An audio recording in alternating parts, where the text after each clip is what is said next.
Shannon Crow here of MamaNurture Prenatal Yoga School.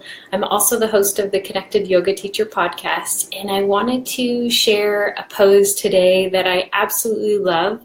Mostly this love started in prenatal yoga classes, but I definitely use this pose in all of the classes that I teach and also in my own practice.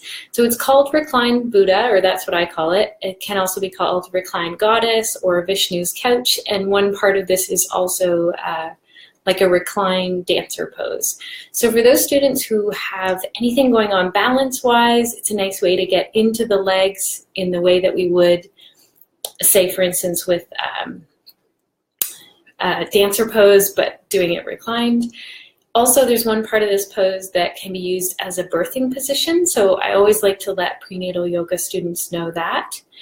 And it's just a really nice flow that they can learn and then do on their own, even postnatally while they're playing with baby, or while they're, watching TV or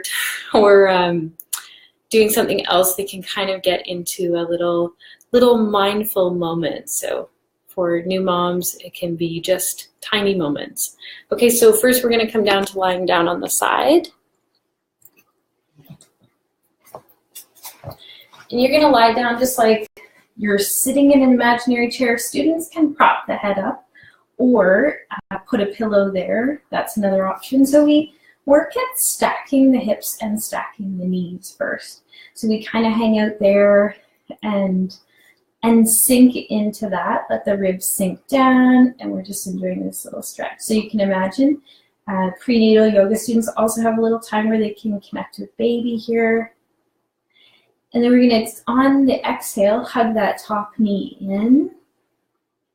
Inhale and reach that foot up towards the sky, and it's important to let people know they can either hold onto the foot or hold onto the back of the leg, anywhere on the leg. Sometimes they like to hold onto the pant leg.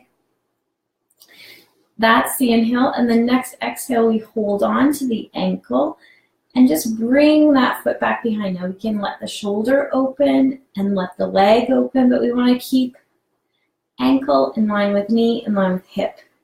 Sometimes students will be like off center with that, and I try and remind them just to line the knee and the hip up with the foot.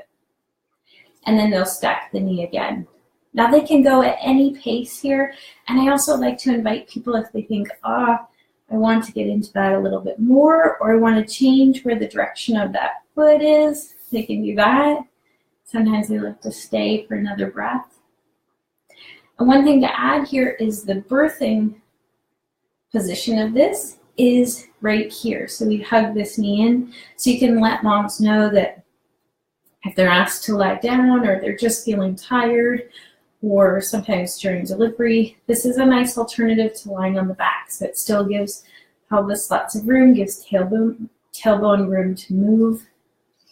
And they can even get birthing partners to hold on to this top leg and to help them out that way, or somehow support that top leg. Okay, so you get them to flow through on this side. Give it a try yourself. And then make sure to switch over to the other side. Have a great day. Bye.